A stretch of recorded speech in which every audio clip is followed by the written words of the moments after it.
الصلاۃ معراج المؤمنین، نماز مومنوں کا معراج ہے۔ اللہ اکبر۔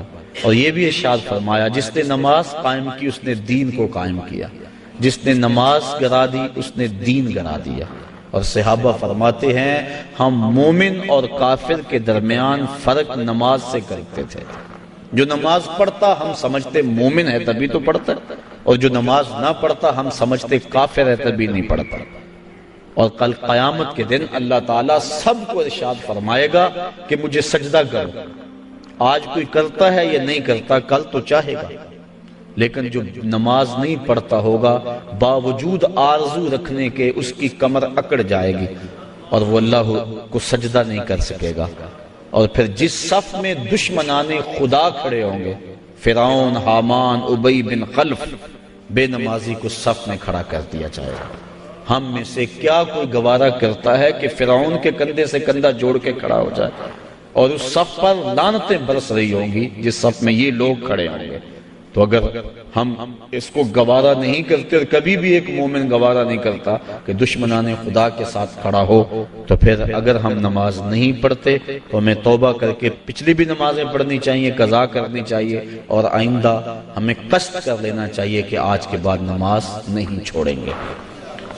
حضرت ابو ذر غفاری رضی اللہ تعالی عنہ کے ساتھ حضرت عثمان رضی اللہ تعالی عنہ تھے۔ ایک تو حضرت عثمان بن عفان ہیں، یہ اور صحابی ہیں۔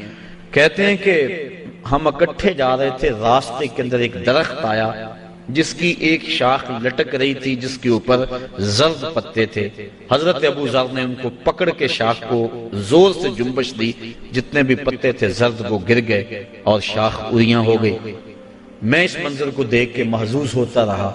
پھر حضرت ابو ذر غفاری میری جانب متوجہ ہوئے اور کہنے لگے اے عثمان، تو نے پوچھا نہیں کہ میں نے اس شاخ کو یوں پکڑ کے جھٹکا کیوں دیا ہے؟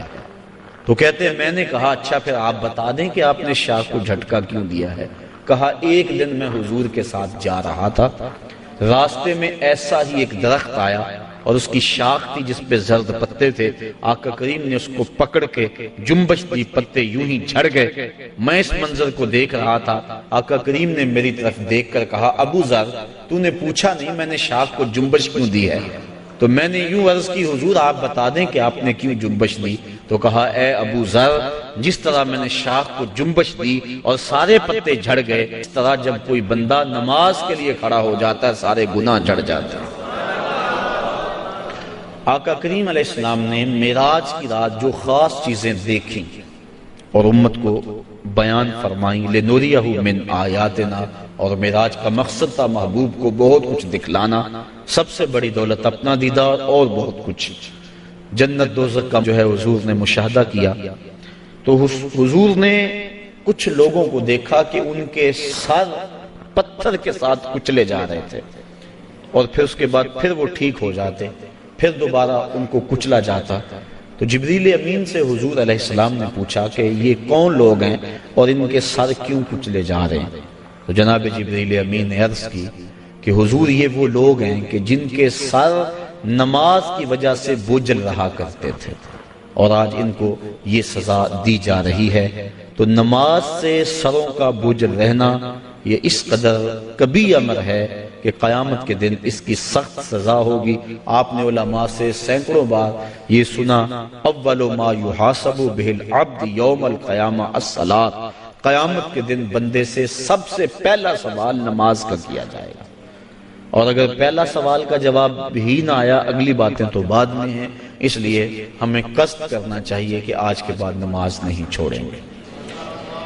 حضور علیہ السلام نے معراج کی رات ایک شخص کو دیکھا، لکڑیوں کا ایک بہت بڑا گٹھا تھا جس کو اٹھانے کی کوشش کرتا تھا لیکن اس سے وہ اٹھایا نہیں جاتا تھا، بھاری تھا، اس کی طاقت سے زیادہ تھا، لیکن اس کے باوجود وہ دائیں بائیں سے لکڑیاں اس کے اندر شامل کرتا تھا۔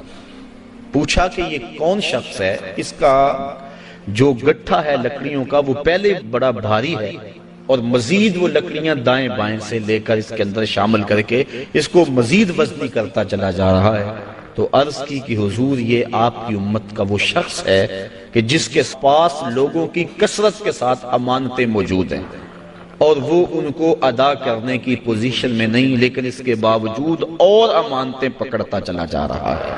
اور اس بات میں حدیث ہے کہ لوگ میرے پاس پیسے امانتیں جمع کروائیں، تو کل قیامت کے دن اس صورت کے اندر جو ہے وہ اس کی سزا دکھلائی گئی کہ اس گٹھے کو اٹھانے کی کوشش کرتا ہے۔ اور ایک روایت میں آتا ہے کہ کل قیامت کے دن جس شخص نے لوگوں کی امانتیں دینا ہوں گی تو اس کو لوگ پکڑیں گے اور کہیں گے ہماری امانتیں واپس کر۔ وہ کہے گا اب اس وقت تو میرے پاس کچھ نہیں ہے۔ اسے فرمایا جائے گا کہ جو ان لوگوں کی امانتیں تیرے پاس ہیں وہ ایک جگہ رکھی ہوئی ہیں، اگر تو ان کو وہاں سے لا کر کے دے دے تو تیری جان چھوڑ سکتی ہے۔ تو وہ کہے گا کہ کہاں ہیں؟ تو اس کو جہنم کے دروازے پہ لے جایا جائے گا اور پھر کہا جائے گا اس جہنم میں اتر، اس کے پیندے میں امانتیں رکھی ہیں اور وہ نکال کے ان لوگوں کو دے۔ اور حدیث کی روح سے جہنم کی جو گہرائی ہے وہ 70 سال لگتے ہیں اس کی تہہ تک پہنچنے میں۔ آقا کریم تشریف فرما تھے کہ ایک دھماکے کی آواز آئی، پوچھا صحابہ اس آواز کو سنا؟ عرض کی ہاں۔ فرمایا کہ یہ آواز کیسی ہے؟ اللہ و رسولہ عالم۔ عرض کی اللہ اس کا رسول جانتا ہے۔ فرمایا 70 سال قبل جہنم میں ایک پتھر پھینکا تھا، اب وہ پیندے پہ گرا ہے، یہ اس کے گرنے کی آواز ہے۔ تو 70 سال جاتے ہوئے لگتے ہیں اور 70 سال آتے ہوئے لگتے ہیں۔ بعض لوگ کہہ دیتے ہیں یار اگر جہنم میں گئے بھی تو ایک جھٹکا لگے گا، اگر ایک جھٹکا بھی لگا تو 140 سال لگ جائیں گے۔ فما اصبرہم علی النار، لوگوں کا آگ پر کتنا بڑا حوصلہ ہے کہ وہ ایسی باتیں کر جاتے ہیں۔ اب اس کو 70 سال جہنم کے پیندے تک اترنے میں لگیں گے۔ وہاں واقعی امانتیں جو لوگوں کی اس نے پکڑی ہوئی ہوں گی وہ موجود ہوں گی، ان کو پکڑ کے پھر 70 سال تک اوپر آئے گا، اور جب وہ کنارے پہ آ کے باہر نکلنے لگے گا پھر پاؤں پھسل جائے گا، اور پھر 70 سال تک لڑکتا ہوا نیچے چلا جائے گا، پھر 70 سال بعد آئے گا اور جب اس کی دیوار کے آخر تک پہنچے گا لیکن پھر اس کا پاؤں پھسل جائے گا۔ لوگوں کی امانتیں ہڑپ کرنے والے کو قیامت کے دن یہ سزا دی جائے گی۔